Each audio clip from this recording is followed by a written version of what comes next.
मत्ती रचित सुसमाचार अध्याय 22।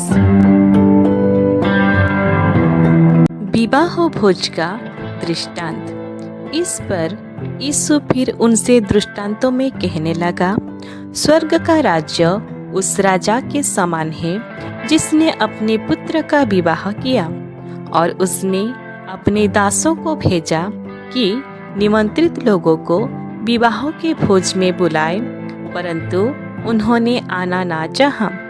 फिर उसने और दासों को ये कहकर भेजा, निमंत्रित लोगों से कहो, देखो मैं भोज तैयार कर चुका हूँ और मेरे बैल और पले हुए पशु मारे गए हैं और सब कुछ तैयार है, विवाह के भोज में आओ।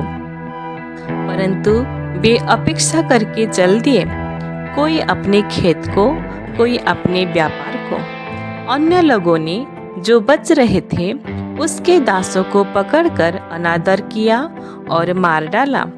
तब राजा को क्रोध आया और उसने अपनी सेना भेजकर उन हत्यारों को नाश किया और उनके नगर को फूंक दिया।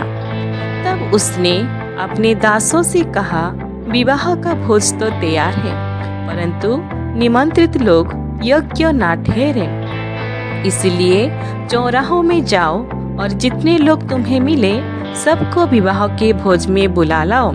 अतः उन दासों ने सड़कों पर जाकर क्या बुरे क्या भले जितने मिले सबको इकट्ठा किया और विवाह का घर अतिथियों से भर गया। जब राजा अतिथियों को देखने को भीतर आया तो उसने वहां एक मनुष्य को देखा जो विवाह का वस्त्र नहीं पहने था। उसने उससे पूछा, हे मित्र, तू विवाह का वस्त्र पहने बिना यहाँ क्यों आ गया? और वो मनुष्य चुप हो गया।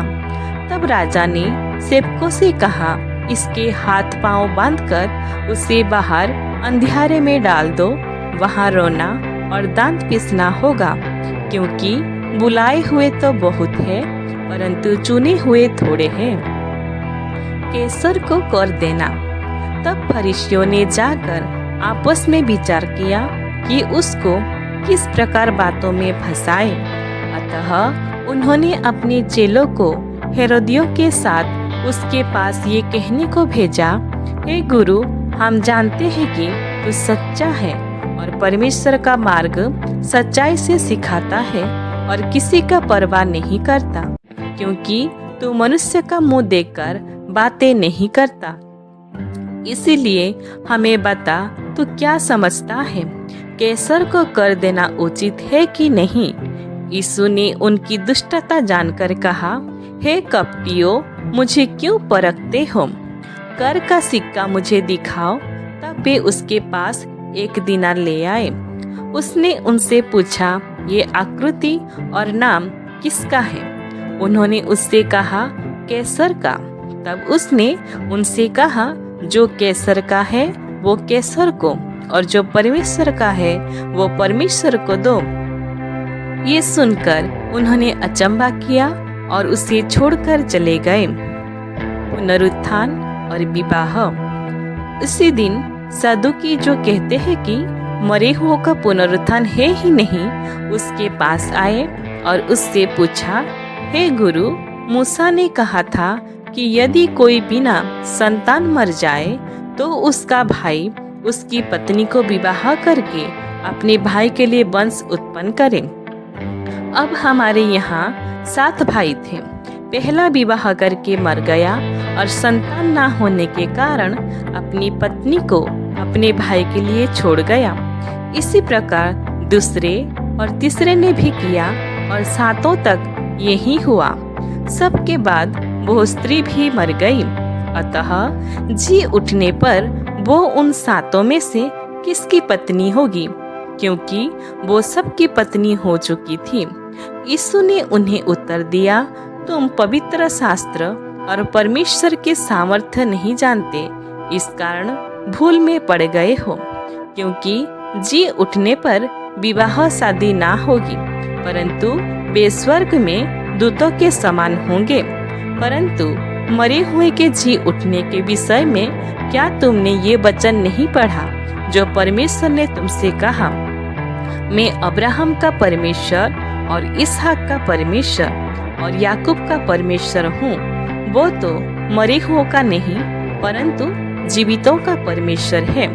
ये सुनकर लोग उसके उपदेश से चकित हुए। सबसे बड़ी आज्ञा। जब फरीसियों ने सुना कि यीशु ने सदुकियों का मुंह बंद कर दिया तो वे इकट्ठा हुए और उनमें से एक व्यवस्थापक ने परखने के लिए उससे पूछा, हे गुरु, व्यवस्था में कौन सी आज्ञा बड़ी है?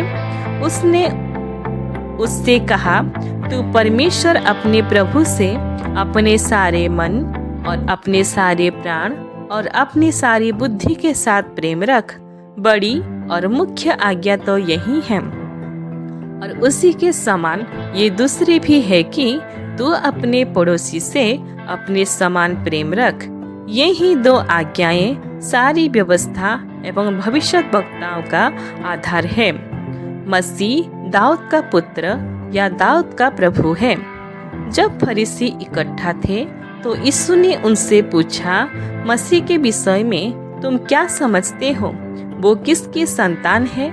उन्होंने उससे कहा, दाऊद की। उसने उनसे पूछा, तो दाऊद आत्मा में होकर उसे प्रभु क्यों कहता है? प्रभु ने मेरे प्रभु से कहा, मेरे दाहिने बैठ, जब तक कि मैं तेरे बैरियों को तेरे पाँव के नीचे की चौकी ना कर दूं। भला जब दाऊद उसे प्रभु कहता है तो वो उसका पुत्र कैसे ठहरा? उसके उत्तर में कोई भी एक बात ना कह सका, परंतु उस दिन से किसी को फिर उससे कुछ पूछने का साहस ना हुआ। ईश्वर इस वचन से हम सभी को बहुतायत से आशीष दे। आमीन।